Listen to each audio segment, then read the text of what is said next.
Just a quick video on the BadRabbit malware. What I did is I my friend Leopoldo sent me the dropper for the malware, and I detonated it here in my lab in a controlled environment. And we can see on these two machines, on the 204 machine that ends up with 204 and the machine that is on the 203, they both got infected.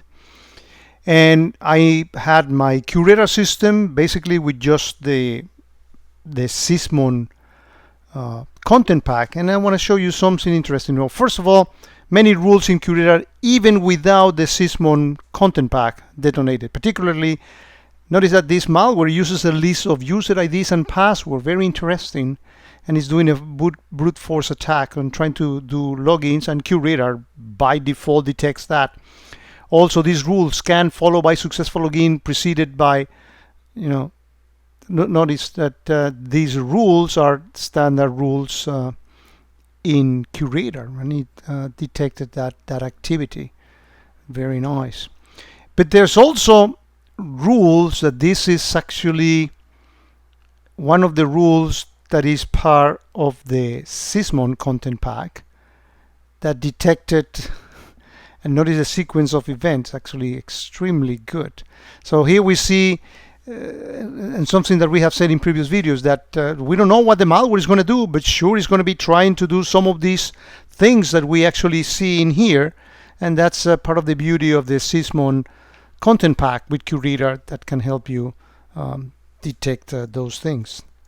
And just to validate some of these things, if we go to any one of the rules, we know that they are part of the Sysmon content pack, because when Mutas created this, he assigned those to the Sysmon, and almost all of them, actually this for sure is one of the Sysmon content pack ones. And let me scroll down here.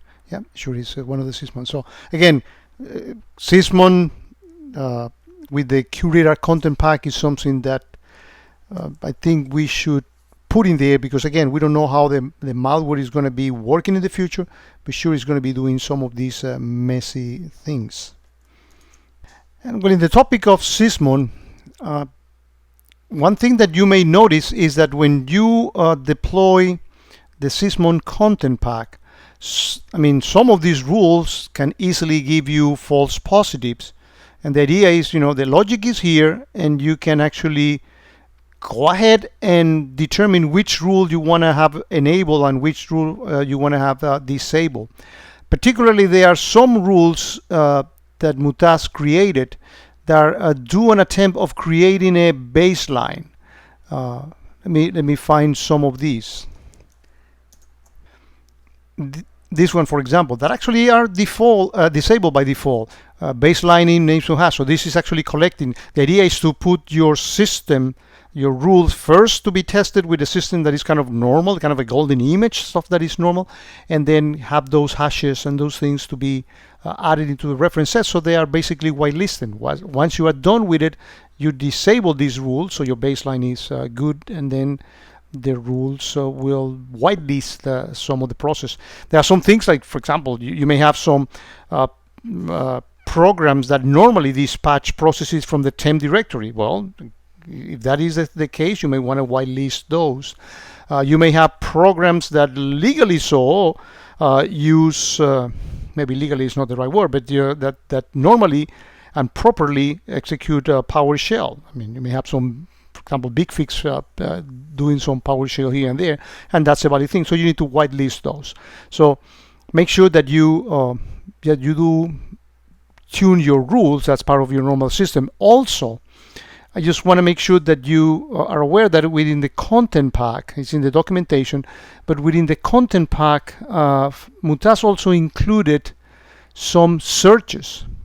And you may want to actually start with your searches, your Sysmon searches, and perform a search and see what results you get before you enable that rule, or use the searches, which basically have pretty much the same logic that the rule have, as a way of tuning and determine which rule you should evaluate. But again, go ahead, and I encourage you to use the Sysmon content pack.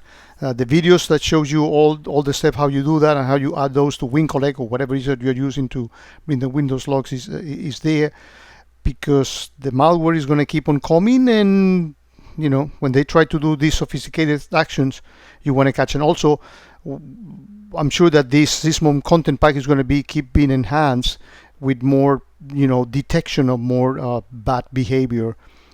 So it will keep on firing, even though we don't know exactly how the malware is going to attack. If it shares some of these common actions, we're going to be able to detect it with this content pack.